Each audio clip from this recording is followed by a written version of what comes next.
I'm the fifth mayor of the city. My father was the first mayor. Tell me about a decision you've had to make that might have kept you up at night. I hear from people about affordability. My wife asks what night's he home for dinner, and it's usually only one or two times. I don't think we need to change our historic East Shore, Bay Ridges, West Shore, Rougemount areas. Sure, you've solved the housing problem, but you've also created a massive traffic problem. You know, you can't run a Bruno's out of the base of a condo. No. Right? It kind of defeats the whole point. Exactly. Why right now is the right time to be deciding on Northeast Pickering's future? When people say we're rushing, and I don't think that's the case, the idea that we're going to flood South Ajax is outrageous. Why are property taxes so high in Pickering compared to some of our neighboring communities? Although I get 100% of the blame, I only get 30% of the dollars. What happens if they do reassess? We don't need 29 councillors. Some sort of light rail system that just kind of connects everything from the north, comes down, does a loop, Kingston Road. It's a pinch point that impacts Markham, Toronto, Pickering. We have the Trumpification of say anything. Our political discourse has been diminished. I do have some regret that I probably wasn't my best all the time. And we're looking at getting a Costco up there. Really? What's your hot take? I think one of them's having an affair with the Amazon driver because he's there every day, right? What did they understand in 1945 that we may be forgetting today? It's like Yogi Berra says, nobody goes there anymore, it's too busy. Are we ever going to get Windrow cleaning in the winter time, which is like that road bump that comes at the end of the driveway? Ladies and gentlemen, welcome back to Between the Lakes podcast. I'm your host, Fahad Rehman. This is the podcast where we talk about where we live and how we grow here in this beautiful region between these great lakes. Today, my guest is a very esteemed guest. We've got Pickering Mayor Kevin Ashe. Kevin, thank you so much for being here today. Thanks for the opportunity to chat. Yeah, for sure. Really appreciate it. Here's the thing about Pickering right now. It is simultaneously one of the most interesting cities in the GTA. So much going on. But also, by the same token, some people in the region don't even know where it is. They've never heard of it. Like, I was getting a haircut the other day and someone's like, oh my God, you came all the way from Pickering? And it's like, it took me 20 minutes. Well, there's one thing I don't have to do, and that's get a haircut. Yeah, that's good. That's good. Saves yourself that part of it. So, you know, we're going to be talking a lot about things that do affect the city. I think a lot of residents will be interested to hear that stuff, but also things that affect life in this region generally, because I like to say Pickering is sort of a microcosm for life, not just in the GTA, but honestly across Canada in many ways. So we're going to get into that. It's a city that's in the middle of a massive transformation, a lot going on, again, like it is in other parts of the region and in parts of the country. And so as this is all happening, you're the mayor in the room, making the decisions, privy to it all, and of course helping shape where it's going. So before we get into the meat of it, when you drive around Pickering today, what do you actually see? I see a changing landscape and a changing streetscape and a changing buildings that are growing from the ground up, and I think that's exciting. I'm blessed to live in the city for 59 of my 64 years. So I saw it grow from a very small town to what's becoming a vibrant, connected, inclusive city. Now 118,000 strong and growing. 118,000, okay. Yeah. And, you know, we have certainly changed, and we're blessed to have a couple of things. We have a beautiful waterfront. We have transportation corridors, and not that far from City Hall, we have trails and agricultural lands and the like. So we are very fortunate to live in an area where we do, and we're so close to the city too. Totally. I always am very grateful that I grew up in Pickering, and yeah, it's always going to be my hometown. I think there's not a lot like it, and I agree. We are blessed to have that. You've been mayor now for about 3.5 years. What has that experience actually been like for you? Well, some of your listeners and viewers might know, but I'm the fifth mayor of the city. My father was the first mayor in 1974. I was 12 years old when my dad was mayor. So like I said, I've seen the city change. I'm no stranger to politics, and I've no stranger to the political game. So I've been on council for 19 years, and I've seen those changes. My role as mayor has really seen me more involved in community events, both from a ethnic point of view, a religious point of view, faith groups, as well as service groups. And I see, although we're 118,000 people in a growing city, I still get small town feel. Yeah. You know, people talk about the TP Drive-In and where now Loblaws is. Our rec center used to be the Odeon Drive-In. Right. The school I used to go to on Liverpool Road is now Condos, low-rise at Holy Redeemer. So the city's changed, but I think it's changed for the better. Yeah, totally. One of the things that's interesting, I think, is that like we genuinely have a lot of people who are lifers there, right? Like people who remember all this stuff, who went to the drive-ins, and it's a community where people actually come and stay and plant roots. And so I think that's both a blessing, but it also, I guess, creates a little bit of an interesting dynamic when it comes to some of this change. And that's something that, you know, you've obviously had to navigate, and we'll definitely touch on some more. You mentioned your father was the first mayor of, was it Pickering Township or of Pickering? Before 1974, we were the township of Pickering in the county of Ontario. And then the Davis government started regional government in 1974. So the head of council before 1974 was the Reeve. And the head of council from January 1st, 1974 onward was the mayor. So we became the town of Pickering in 1974. And then on January 1st, 2000, Y2K, we remember all that. The world was going to fall apart. We became a city. I see. Yeah. Good time to do it, you know? Yeah. Hedge your bets. Yeah. So obviously you watched your father in this role and you have an ample experience on council. So you kind of knew what you were getting yourself into in a way. Still, is there anything that actually surprised you once you got in?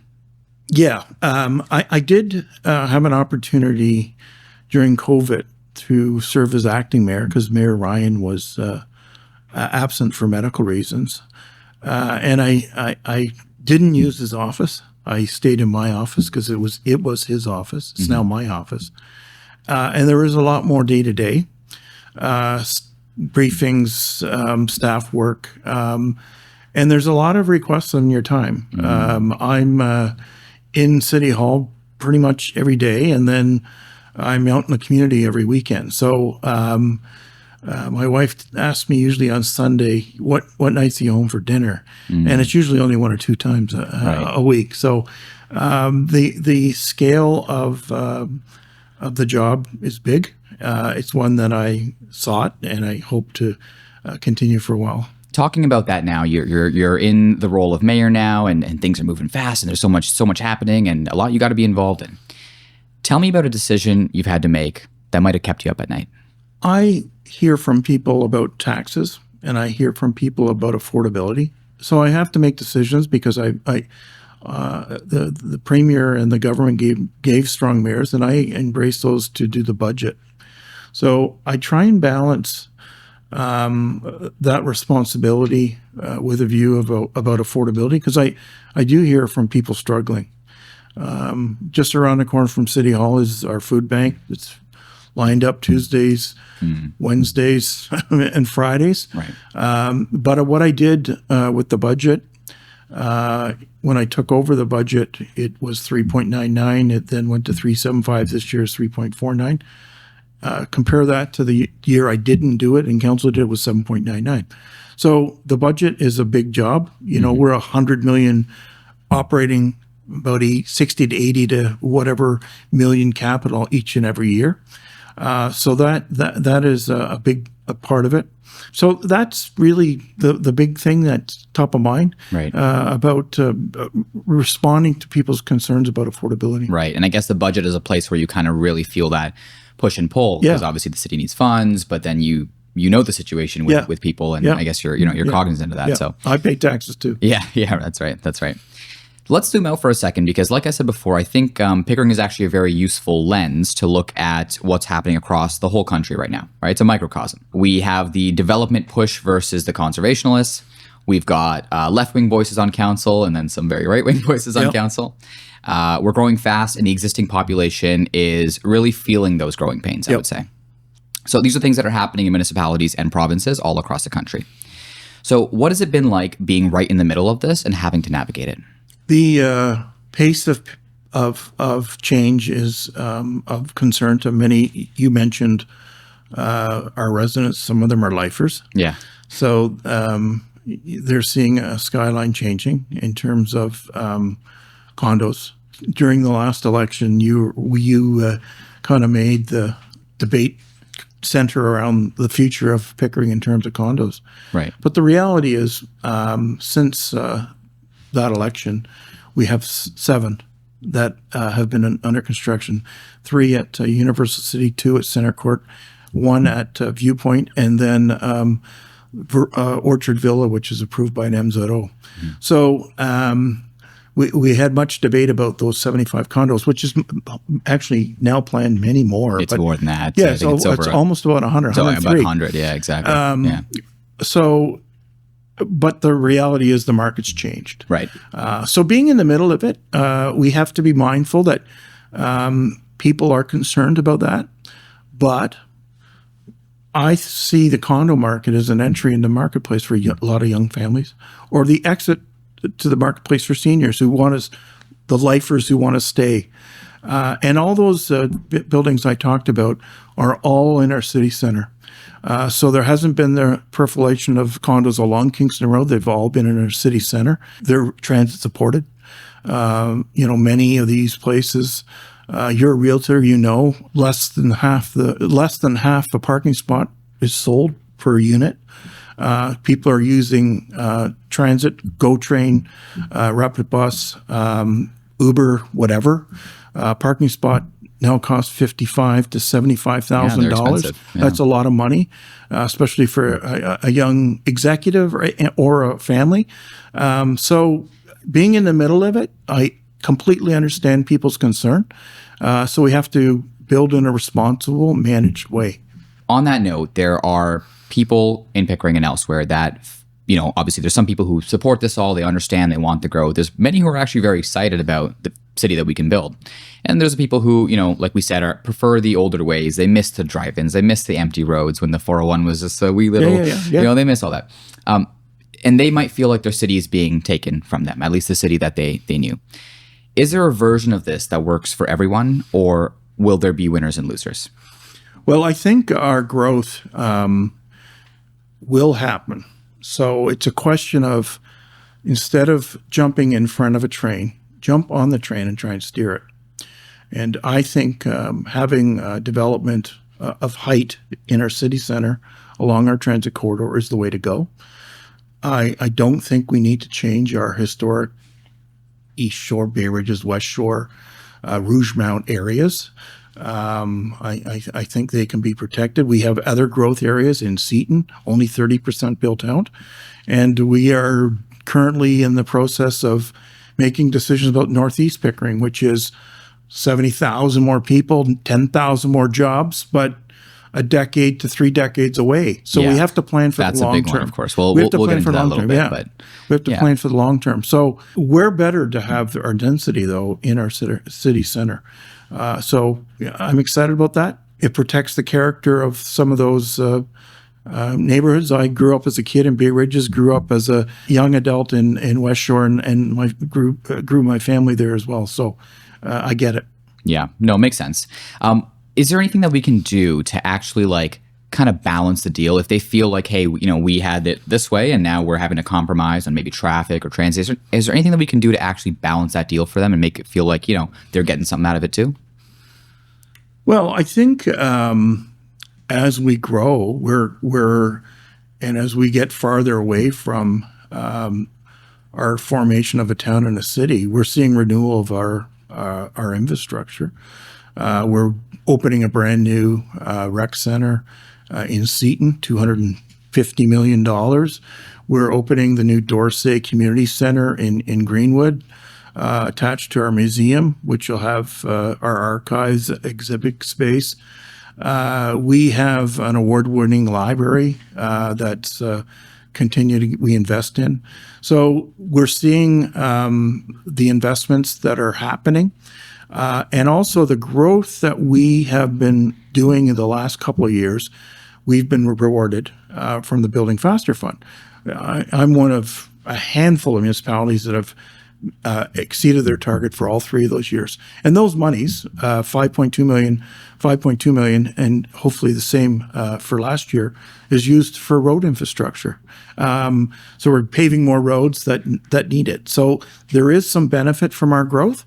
But I completely understand people worried about the lifers that you talk about. I'm a lifer. Yeah, yeah, right.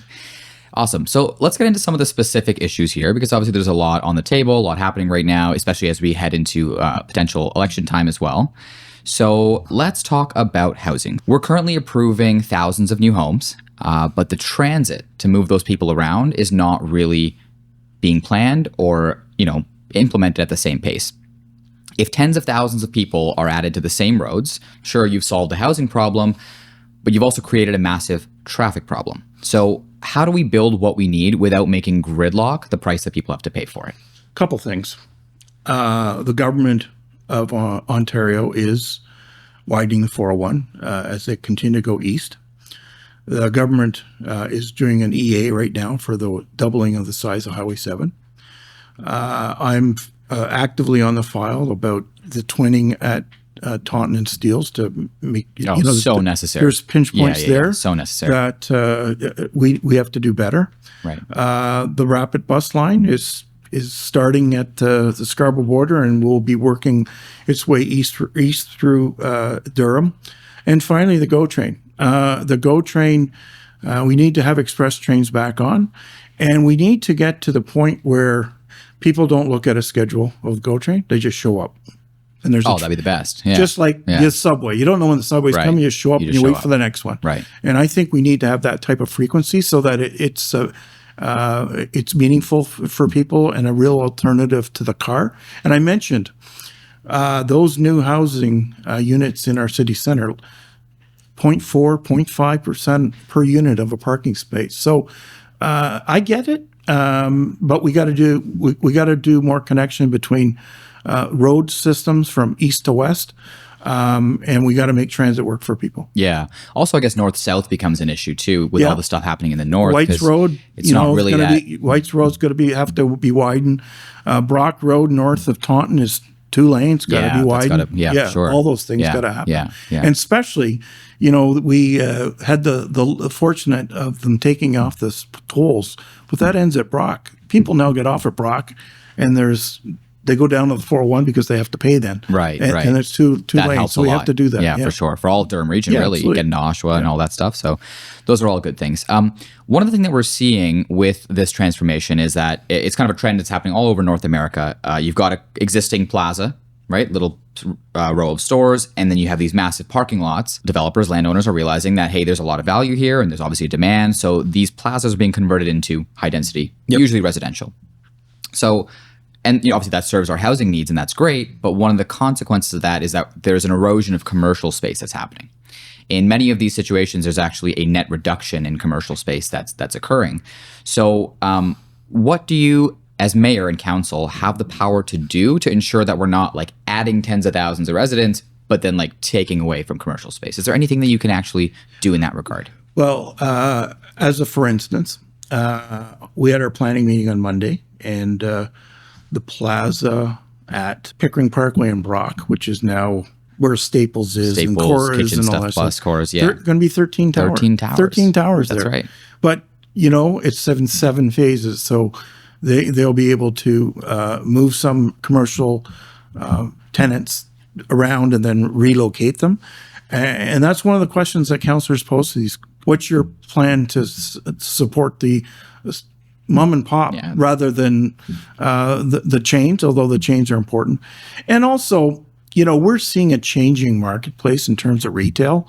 You look at my house where I have 2 adult daughters and my wife. I think one of them's having an affair with the Amazon driver because he's there every day, right?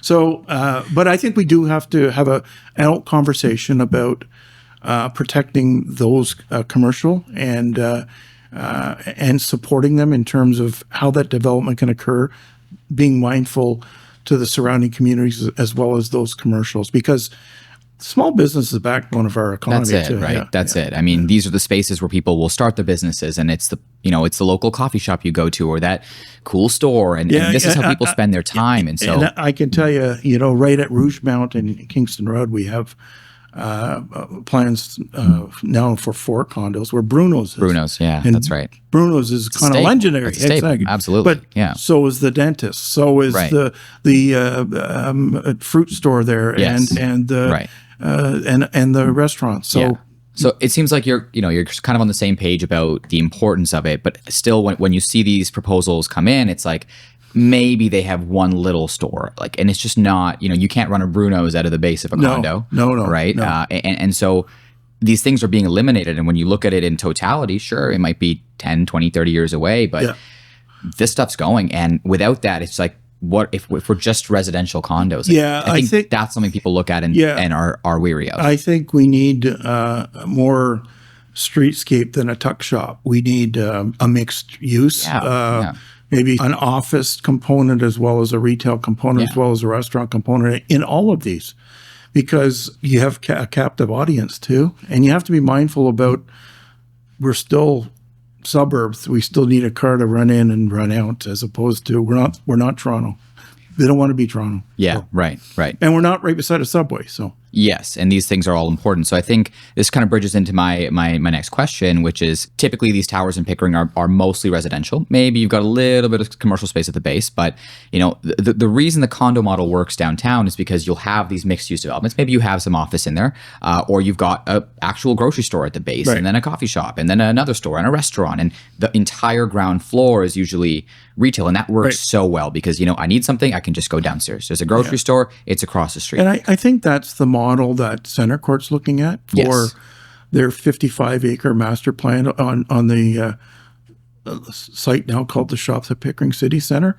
They're going to have components of retail in their base, including restaurants, coffee shops, and the like. Which is good within their kind of walkway. So that one, I think a little bit of a unique one, and it's of course the big one, so it's important. And they also have the mall next door, so that I think creates that dynamic where you have that walkability.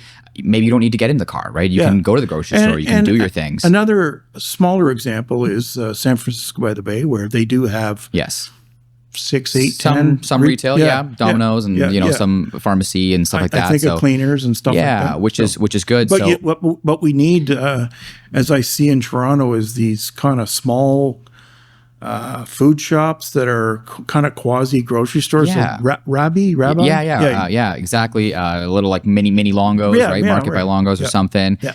And that's the stuff that really works. And so I think it's great that we see it in some of these, but in a lot of them, we're just not seeing that. So again, just to kind of re-ask that question, is there anything that you can do? Because it seems like you see this and you recognize it.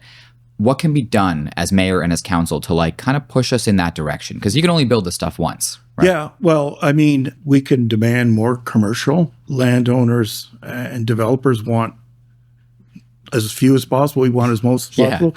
We want an affordability component in some of the towers where they fight us on that. Right. So I think it's a bit of compromise. They also have the right of appealing, which they do sometimes when we don't come to a successful outcome. But we have generally a good relationship with the investors in our city who want to build. The Universal City, Chestnut Hill. They're now on San Francisco Bay. I guess their eighth tower. Center Court's on 1, 2. They're going to have many more. Yeah. So they got to, I think we got to have a good relationship that's good for not only for them, not only for their new residents, but also for the whole community. Yeah. No, I think that's a good point. And I do think commercial is really important to that. Like I said, you only build it once. And so I think, if we're approving these developments, there's certainly a lot in it for them. And obviously they're fulfilling the need to providing housing. But that erosion of commercial space, for example, I guess Universal City, it would have been such a great opportunity. Like that is thousands of people in that little block. No grocery store, no shopping center, no. I don't even think there's a coffee shop, right? I think there is plans because the Grand, which is the 2 northern towers, which are under sales, I think now. There's plans for something in there, but I agree with you. Mm-hmm. These people, many are walking to the GO train. That's right. They would love. They would love something nearby, right? And that even a pub. That's right. Yeah, right. And then again, that feeds businesses, right? That's local business. That is convenience for people, and it's also, less car journeys, and that is part of having lived in a condo. That's what makes it work. And if I had to drive everywhere from my condo, which is unfortunately in something like a Universal City, it's kind of the norm right now. that would just kind of ruin it. And so Yeah. I think that would be a great thing to do is just to use that power. I think, like you said, there's great relationships with these developers and they get what they want often. So I think, it'd be all right to, And I think it is a compromise. Yeah. I think it's a give and take, both on the services and amenities as well as affordability. Let's talk about car dependency. So we kind of touched on this a little bit. Pickering is ahead of its housing targets, Yep. right? We're one of the few municipalities that are actually getting those bonuses from the province, and Yep. we're actually exceeding those targets, which is great. So there's several thousand new units in the pipeline. What do you say to people who are concerned about traffic from these new residents, especially given kind of what we've been talking about? If not all the developments have commercial below it might necessitate more car trips. How do we really solve that problem? A couple of things. We have to, where we can, give more capacity to our roads. And we have to make transit work for people. I mean, I've lived in the city for 59 years. I can count on my hand how many times I've been on the bus. Right. I'm car dependent.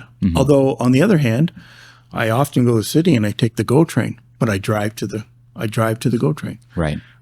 Or take an Uber. So we have to make transit work for people, not only from getting to the GO train station, but for everyday life, for students, for young people living, for seniors using groceries, et cetera, et cetera. And we need more capacity. I really think we need another exit off the 401. Brock Road, which is about to become another nightmare for a couple of months because the of construction. Because of the upgrades that are happening there to be better. White's Road backed up lots at night. Do you think we need to think bigger on transit? 100%. I talked about the need to have the GO train just as a matter of show up. I think we're having a conversation about the Alto, the high frequency rail and high speed rail, which would connect our major cities of Toronto, Ottawa, Quebec City, Montreal.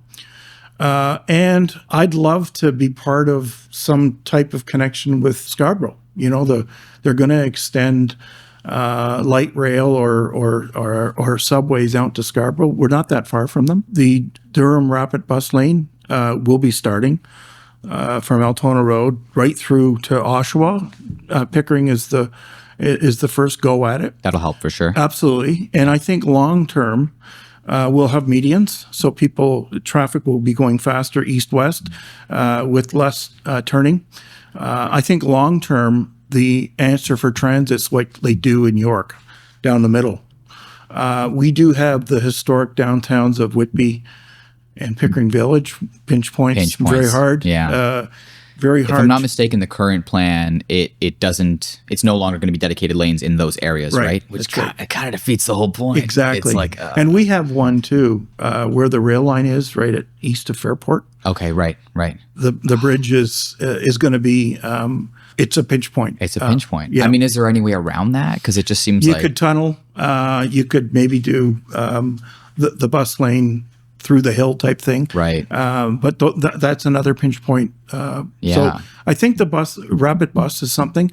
it won't be so rapid if it's I know, if that's it's true. stopping at But these the places. Pulse 90 has a success story. The Yes, Pulse. yes. People are using it to get back and forth to get to the university as well in North Oshawa.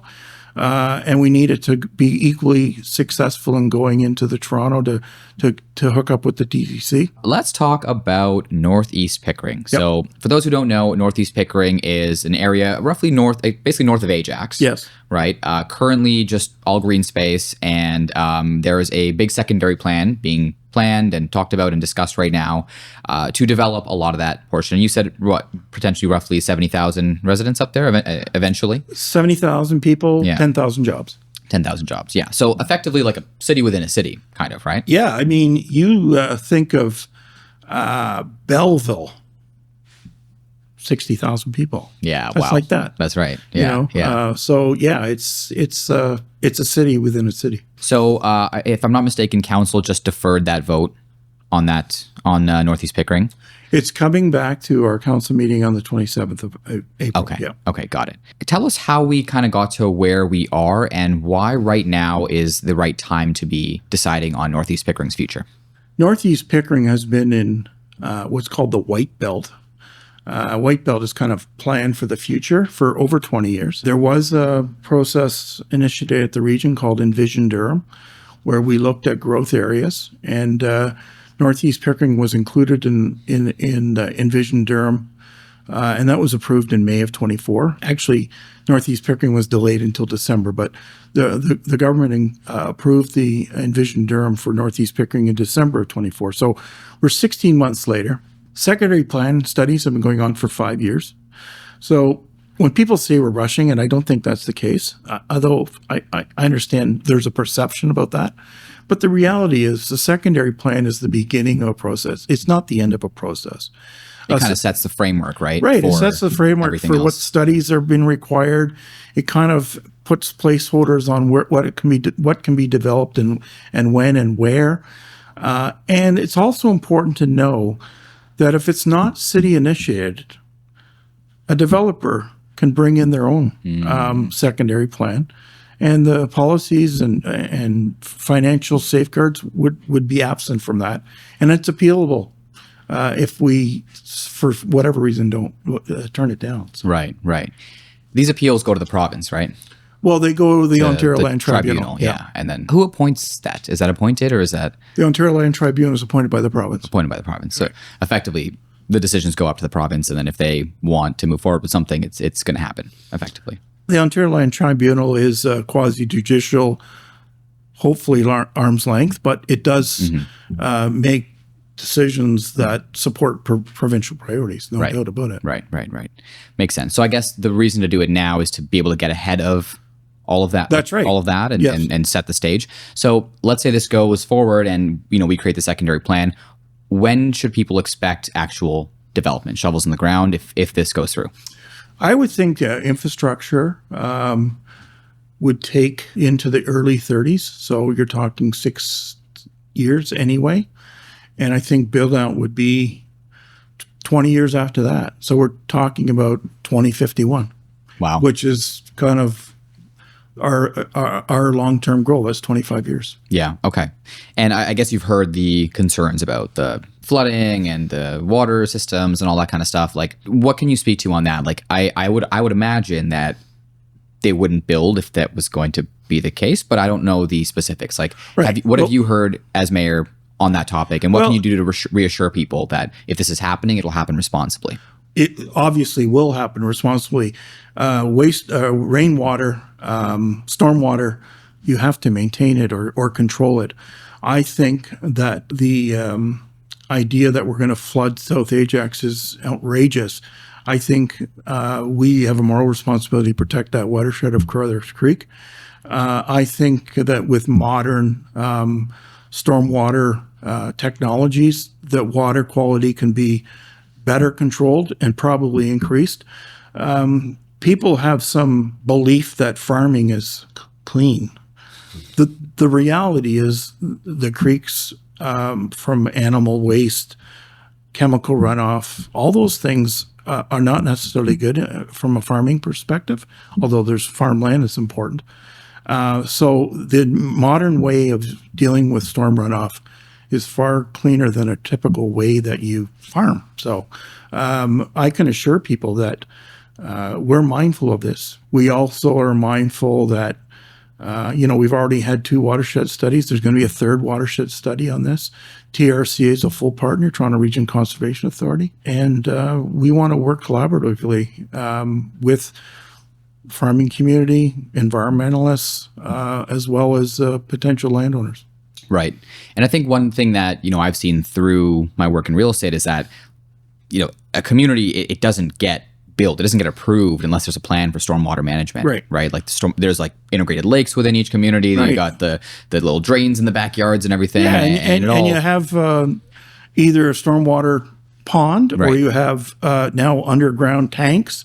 You have to deal with these items. You can't convey your water somewhere else. You have to deal with it. So you're quite correct in saying people thinking we're going to flood South Ajax, in my view, a fantasy. So Yeah, I think it's one of those things where it's like a valid concern, but then if you were to know in the process what actually happens, like Right. it's like you can't just let that happen. Yeah, it's a major violation of property rights and everything like that, right? Exactly. So, Yeah. yeah. You mentioned the TRCA. I believe they've identified that it does increase some sort of flood risk from this.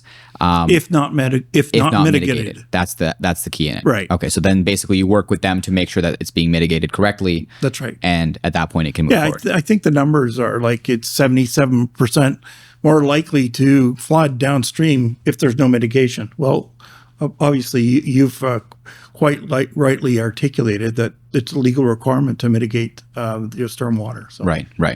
Makes sense. So with Northeast Pickering, with a plan that's this ambitious, city within a city, where is the ambitious transit plan and the road plan that might come with it? Well, it is on the 407. I would envision at some point we're going to have some type of transit corridor along the 407, perhaps in the between. We need to have better connections between north and south. We try and do most things east and west. Yeah. Because Toronto is where we're going, but Northeast Pickering is.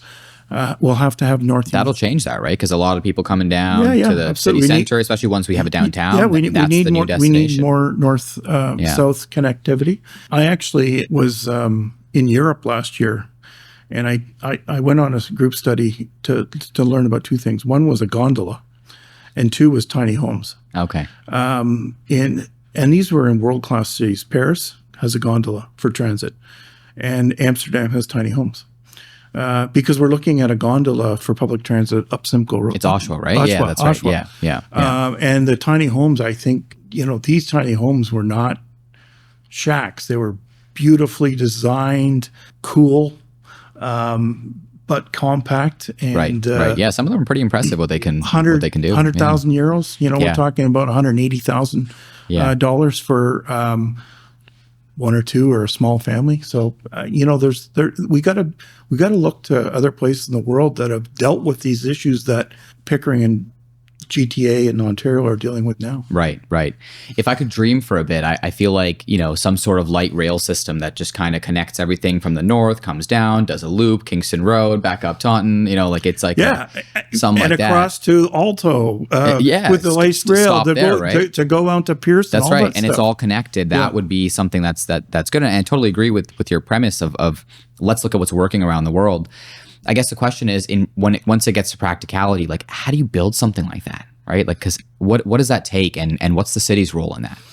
Well, this is big ideas, which are expensive ideas. But we're seeing a transformation of transit in Toronto. We're seeing transit lines being built for the first time in decades. Right. Eglinton, Crosstown took decades. Finch West open. They're looking at Finch East, Ontario line, as well as this.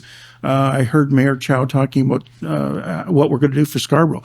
Right. Scarborough is our border. We're right beside them. We're a long par 5 away from Scarborough. So we have to have big thinking. But I've gone to some of these world-class cities, and the reason they're world-class is because of transit. That's it. Yep. Right. That's it. And London. Paris, Amsterdam. Can you imagine without it? Yeah.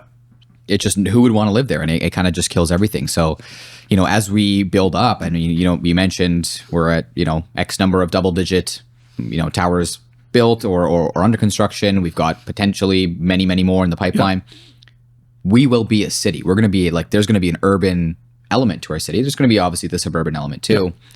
Without transit, it's just like, it kind of just kills it.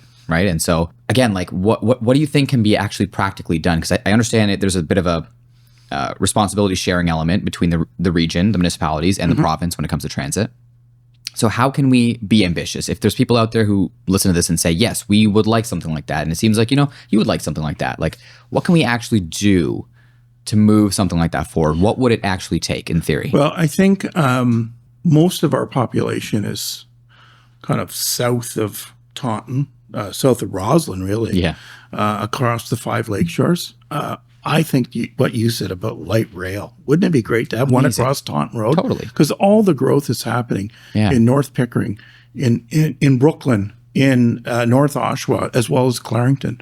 So if we can have that type of thing right across our region, connecting to the GO stations, all that Right. kind of stuff. Just running all the time, and it's on its own dedicated tracks, and Right. it just goes smoothly. But that's a Metrolinx, and Metrolinx, besides the GO train, is very Toronto focused. So we have to expand that boundary. Okay, so you got to make some calls, is what you're saying. Yeah, but I started my chat today about Taunton Road and Steeles.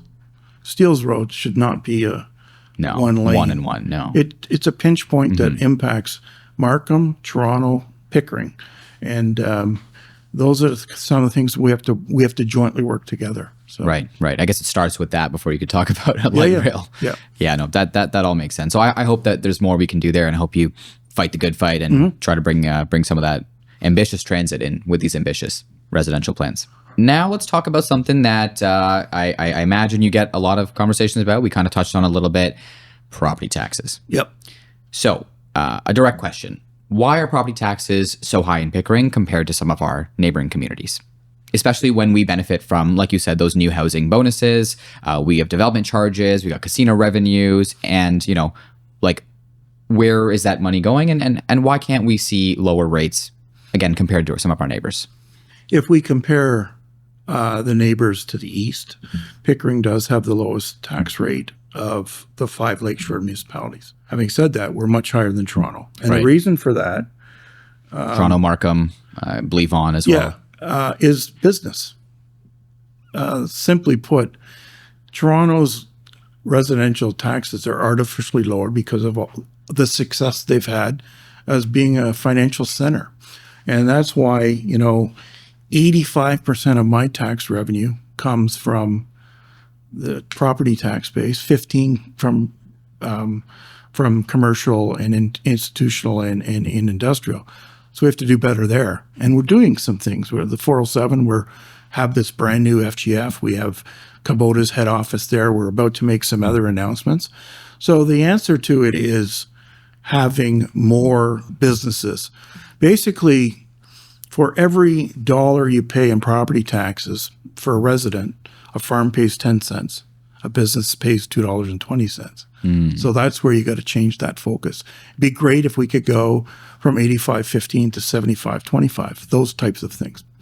The other thing is, although I get 100% of the blame, I only get 30% of the dollars. When you pay your taxes, 55% goes to the region. 15%, approximately 13 actually, goes to the province for education, and I get about 31 cents on the dollar. The region looks after police, transit, social services, garbage pickup, those types of things. So it's very expensive, and getting more expensive because a lot of things that arguably should be paid for by a different level of government have been downloaded to the property tax base. And as I understand it, there's some changes happening with the region, which we'll talk about a little. One thing I wanted to ask you is, I know that the MPAC assessments for residences, they're kind of frozen at 2016 valuations, right? For those who, you look at your property tax bill, it gives you a home valuation, and that's, of course, much lower than what your home is probably worth. Right. I know they were looking to reassess, and then COVID happened, and do you know if they're still looking to do that, or what the plan is there, and what happens if they do reassess, and how will that all play out with property taxes? The date of our assessments is January 1st, 2016. A lot has changed. Right. So I think the government should update our assessments, but also have some transition in terms of protection. Because if everybody's tax assessment went up 30% on average, your taxes wouldn't change. It's the person that goes up 40% when everyone else has 30% that would impact it. So when they've done this in the past, they've capped the increases so that there's a transition. I think the government has to do it at some point. They're just kind of kicking. It makes no sense. I look at my assessment and it says, $600,000, and I paid $1 million for my townhouse, right? So, right.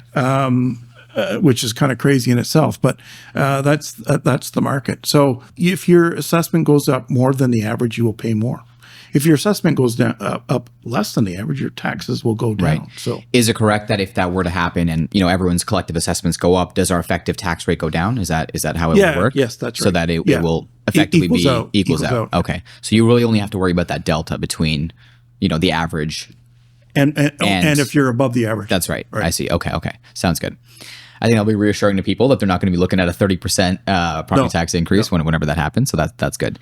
Let's talk about the regional chair because we know that the province just tabled legislation. They want to give certain regional chairs kind of strong chair powers and also to appoint them, including the ability to pass bylaws with just 1/3 council support. As a mayor of a Pickering, which is I guess under the region, how do you feel about that? The strong mayor's powers were given to support provincial priorities. I have not used A, veto power, or B, bylaw power to pass things on 1/3. I've used it only for the budget as well as the reporting relationship with the CAO. And I delegated all the other reporting relationship for the CAO. So how it will work at the region, I think we need change. We need change at the region. We don't need 29 councillors, in my humble opinion. 29, for the region? 29. Yeah, it's a lot. That's a lot. And we have 28 plus the chair for 8 municipalities. So I think with technology, with allowing to have substitution, I think one of the chief jobs that the new chair, him or her, will be to restructure government. The government made the decision in Niagara as well as in Simcoe to get rid of councillors, make it mayors only. Right. In Niagara, 12. And what do you think about that? Do you think that's the right way for Durham? I think there's a in between. I really think there could be. My model would be 1 mayor and 1 councillor from each municipality type thing. That would be 16 plus 16 versus 28. 28 plus the chair. Plus the chair. Right. Yeah. Right. Yeah. So that would effectively almost cut it in half. And 28 people in a room it's hard. And you're gonna waste a lot of time. You do. You're gonna have a lot of back and forth. That's not really. Yeah. Now, Durham had made a decision through a referendum to have a direct election. We're one of only 2 in the province. Halton as well. Durham residents had made a choice, but the government has the right to do this. So we have to make sure that we do it the correct way. Mm-hmm. So you would be in favor of some sort of restructuring of it? You think it does 100%. Need to be skimmed down? 100%. But not necessarily eliminated? You think there still is a role for the region and it should stay? The region spends $2 billion a year. Sure, there's a role. Right. And they do important things. We do ambulance. They do police. Sure. We just talked about transit and the need for us to think bigger. And our municipalities are smaller. They can't handle that by themselves. Yeah, it makes sense to pool that. At the city of Pickering, we're about $200 billion. At the region, we're $2.1 billion, 10 times the size. Right. So the region does important things, social housing, old age homes, picking up your garbage when you flush your toilet. That's the region that's looking after water. Right. So it's more so in the governance aspect of it. That's right. Yeah. Okay. Understood.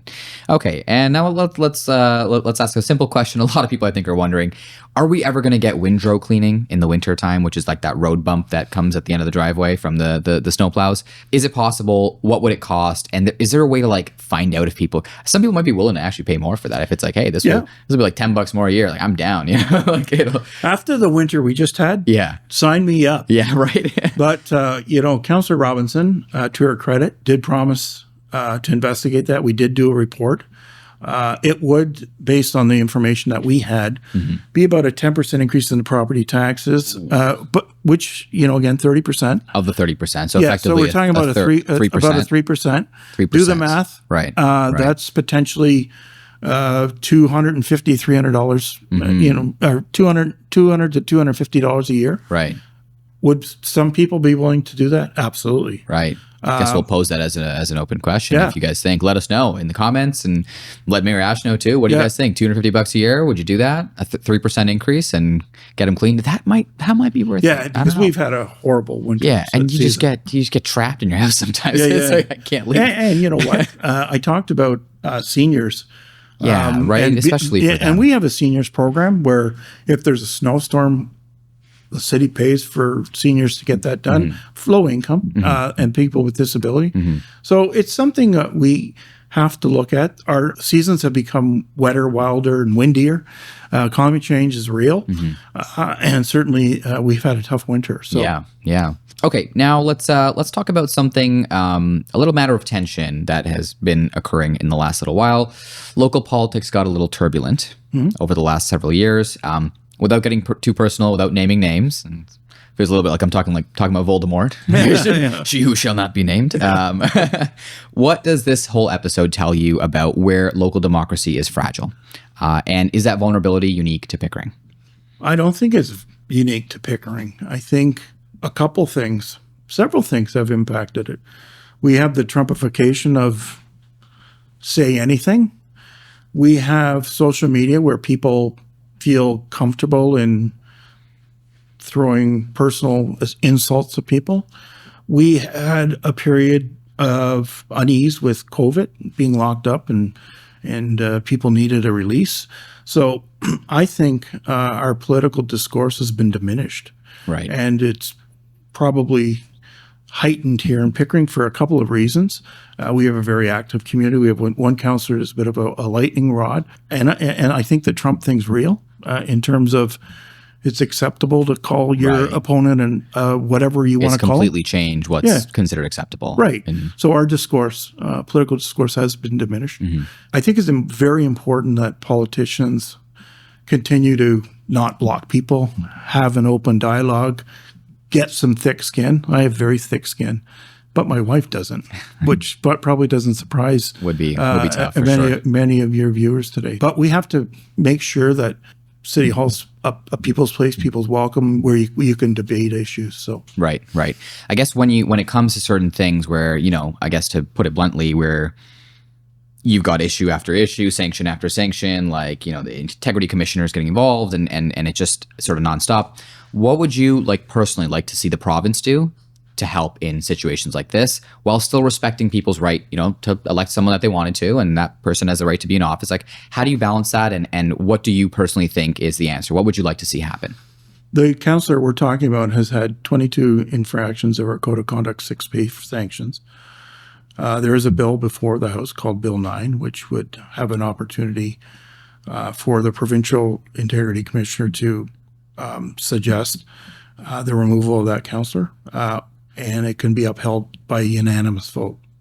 Those are many safeguards. Who would be the unanimous vote? Of council. Of council, of the existing council. It would have to go from the local integrity commissioner to the provincial integrity commissioner. They review it. They would have to make a finding and a recommendation to us. Okay. So that's what Bill 9 is. That's what it is. Okay. A number of us have, over the course of the last year, signed on to a respect elect, where we undertake to be more friendly, Wouldn't that be nice? Huh? Yeah. So, but I do support Bill 9. Yeah. I hope the government passes that's the it. way. Is there a decision you've made as mayor that you'd make differently now, looking back at it? It's okay to ponder this one a little bit. Yeah, I'm thinking, because I'm a pretty confident guy, and I try and make my decisions based after some reflection. Maybe not a decision, but I wish my relationship with that particular council was more positive, and I kept my cool a bit more when I'm chair, because I am the mayor and I have a responsibility to reflect the honor that office has. So I do have some regret that I probably wasn't my best all the time, but I try and keep the office of the mayor in some relevance. So maybe that's one of them. Yeah, that's fair. I appreciate that honest reflection. What is the decision being made right now at any level of government that people will look back on in 20 years and say, that was the one that mattered? Two things. Northeast Pickering is going to dramatically change our city. Has the potential to do on a positive, as well as the potential, for urban sprawl and the like. So I think we have to try and make it not urban sprawl, make it a smart community, make it transit supported and connected. It's also an opportunity to have 1,000 acres of employment lands. I want people not only to live in my city, I want them to work here, I want them to play here, I want them to do everything here. So having success along the innovation corridor, again, to bring high-paying jobs, taxes. Right. The burden on our taxpayers is high. Our taxes this year in Pickering went up 3.49%. At the region, they went up 4.8%. Blended about 3.9%, 3.84%. That's above inflation. That's above what people are getting in their pensions. So they're falling farther and farther behind. So we have to have a better deal or bring in different revenues. We're fortunate in Pickering. We get about $15 million a year from our casino. And we're investing in we try not use it for operations, but rather capital or infrastructure, as well as from charity. We give over. People need to understand that difference between those two spends. That's right. It's very crucial. So we don't want to artificially subsidize the operating needs in terms of revenue, but we want to do it in terms of capital infrastructure. And the other thing we do with our casino money, we don't spend it the year we get it. So we're always a year. We spend it a year later. So we're always 15 million to the good. I see. Yeah. Why is that? It's just a strategy of the treasurer to make sure if we had another COVID and we had to close down the casino or something. You're not like banking on it. That's right. And then you spend accordingly. Right. And yeah, it makes sense. Probably wise. So now let's look forward a little bit. 10 years from now, what does Pickering look like if everything goes right? And what's the thing to most likely get in the way of that? I think we'll have a number of condos along Kingston Road. The thing that you asked me about keeping up at night is traffic. Taxes and traffic are the things I hear about the most, actually. The nuisances we deal with, right? Yeah. So we got to make sure transit works for us. I'm really glad that we talked about this today. And I've told you, I've gone to these world-class cities, and you go underground in London and you just find a subway and you go anywhere. And you're gone. And you're off. And no you waiting. and you go to the airport. Yeah.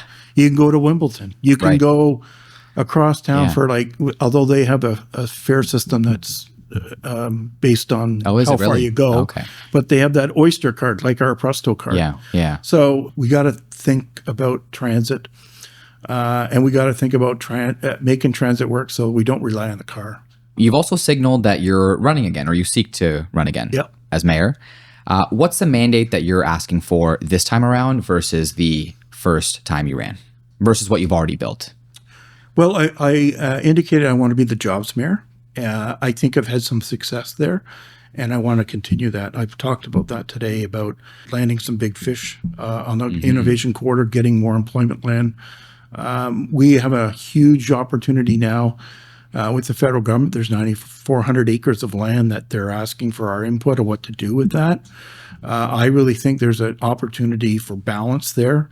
I don't think we necessarily have to put 9,400 acres in the Rouge Park. I think there's an opportunity to protect some through the Rouge Park, protect agriculture, but also have an employment corridor there that may be affordable housing too. The issue about affordability is price of land. Federal government owns 9,400 acres. So I think that idea not to build an airport now gives us an opportunity to do something good with that. So jobs, supply of housing, upgraded transit, and affordability. Okay, right on. That's a good combo. Finally, before we get into these quick little segments we've got at the end here, what do you want people across the GTA to understand about this moment that we're in that maybe a lot of people don't understand? I think the people have to understand that far too many expenses of government are being done by the property tax base that they never should have had to do them. We have the federal government making decisions about 100% about immigration, 100% about refugees, right? 100% about foreign students. All impact our social service net, which goes down the residential tax base, which it never should be. We have building new hospitals. We have to raise 10% locally. Ambulances, again, something that's paid for by the residential tax base in Durham, where traditionally a long time ago it was done by the province. So a new fiscal deal, I think, is important. There was a plan several years ago about giving cities 1% of the HST.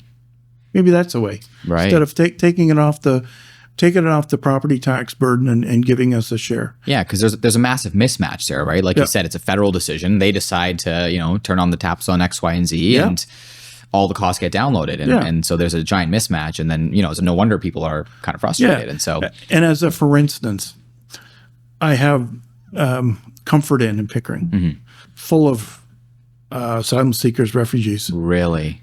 Federal government gives the region $6.2 million to buy it. So now it's owned by the region. Yeah. That makes no sense. Right. Do we need something like real structural change to change how that's done? Like, should there be like either through the HST or through like a per immigrant or per refugee, amount that comes into the municipalities? Like, what do we need to fix that? We do need a new fiscal deal. Yeah. And HST is only one example. There are other jurisdictions across North America that have a sales tax that is city-based. Now, I'm not suggesting that, although we have now entered into a hotel tax. So we have our MAT tax, which is generating 300,000 or something. Okay. But we're talking, we're talking, and we're going to build more hotels and the like.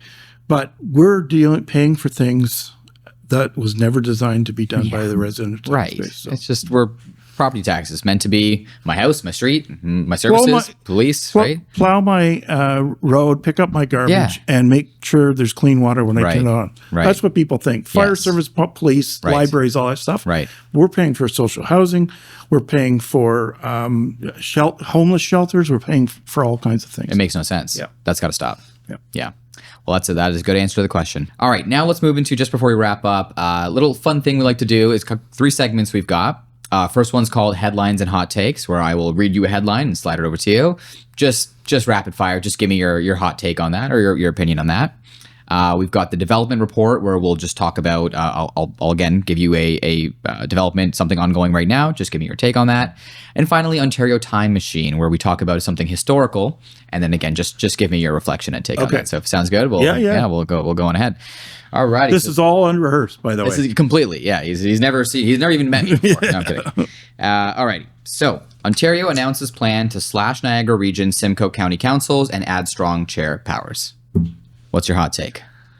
Regional and upper tier governance is required, and I think the minister made strong decisions in Niagara and Simcoe, and I welcome the discussion that will happen in Durham. Fair enough. Ford Carney announced $8.8 billion to help cut development charges, spur housing builds in Ontario. Land development charges, permits and fees are half the cost of a house. So anything the government can do to get rid of taxes, which they've done with the HST, lower or reduce development charges, go right to the bottom line, and hopefully will help affordability. Does that affect municipal coffers? I mean, if those development charges go down, and so on an average house in Durham or in Pickering, it's about $120,000. We get about 40. Okay. The region gets about 75, and the school board gets about 5. Right. Under this framework, is it that the federal government or the province would pay that instead, or like does that mean you guys have to absorb that? Well, the devil will be in the details, but there's an expectation that we lower, and then they'll meet you halfway at some point, make us not fully whole, but yes. All righty, last one here. Debate over Scarborough LRT heats up as mayor councillor offer competing motions. This is, of course, talking about the LRT there, and that's now a topic of conversation. Yeah. Councillor Bradford is going to be running for mayor against Mayor Chow, so it doesn't surprise me that there's spirited discussions happening. I think what's happening in Toronto in terms of renaissance of public transit is a good discussion to have, and one that should be a central point in someone's decision making at the election in October. All right, now for the development report. So we're just going to describe one project going on. The one that is highlighted today is the rezoning application for the 407 lands around 407 and Brock. Yeah. That little interchange. There's an application before the city to rezone several properties around the 407 and Brock Road interchange. The proposal opens it up to offices, hotels, mixed use, high density residential, light manufacturing, institutional uses, and even potentially hospitals. Mm-hmm. So what is your take?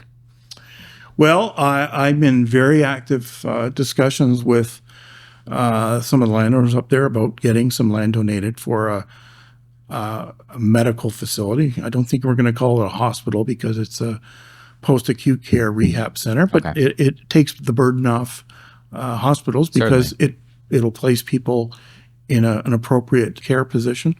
I think the 407 and Brock Road is going to be an exciting area to be in for the next 2 or 3 decades.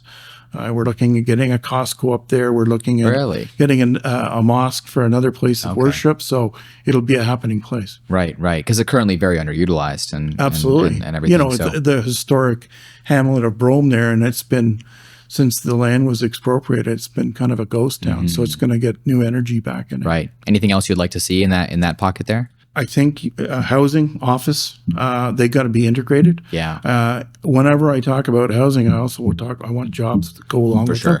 I don't want people to. We don't have too many office spaces. And I don't want people to necessarily have to go to Markham or Mississauga. I'd like them to be at home. And get that tax revenue, right? That's right. Yeah, makes sense.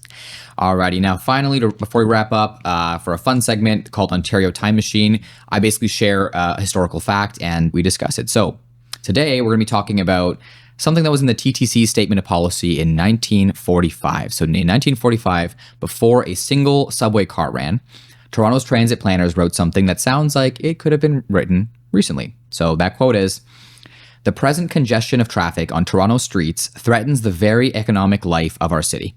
Its welfare varies with the ease and efficiency with which people and goods can move throughout the city. The Commission does not propose to stand idly by and allow this deterioration of its services and of the city to take place. There must be a gradual separation of public and private vehicles, both of which are now trying to operate on the narrow streets originally designed for horse-drawn traffic." What did they understand in 1945 that we may be forgetting today? Well, back in 1945, it was about narrow streets. Transit was above ground, streetcars, which we still have in some of our communities, and this was before the subway. Right. I think what we have had a gap, Toronto, world-class city, had a loop. That was it. Right. That was it for 50 years. So now I think the last 10 years where we've seen expansions up to Vaughan, we've seen cross towns. We have an up express which is long overdue. All the great cities have a connection between city center Mandatory. and their international airport. Sure. So it's remarkable that was happening in 1945, right? Yeah. And it threatens the very economic life of our city. Its welfare varies with the ease and efficiency with which people and goods can move around. And who avoids downtown Toronto because of traffic even today? Right. Everybody. Yeah, exactly. It's like Yogi Berra says, nobody goes there anymore. It's too busy. Yeah, exactly. Are there lessons in this for Pickering? I mean, does that ring true for Pickering? Yeah, I think, we're talking about potential for light rail in our north community, a rapid bus lane along our Kingston Road corridor, a connection to TTC, extension of the GO train east, GO trains that would come every 5 minutes rather than every 20 minutes and every half hour or every hour. All those things I think make sense. Right. As well as high frequency and high speed rail. Yeah, totally. Well, Mayor Ashe, keep fighting for transit. Let's bring that light rail. Let's do all the stuff we've got to do. Thank you so much for your time here today. Man. Cheers. Really appreciate it. Guys, we hope you enjoyed this week's episode with our esteemed guest, Mayor Kevin Ashe of Pickering. Be sure to like, comment, and subscribe on this. You can follow us anywhere that there are podcasts, and we hope to keep bringing you more insightful conversations. Mayor Ashe, thank you so much for your insight and your time today. Thank you. Really appreciate it. We'll see you guys in the next one. Peace out.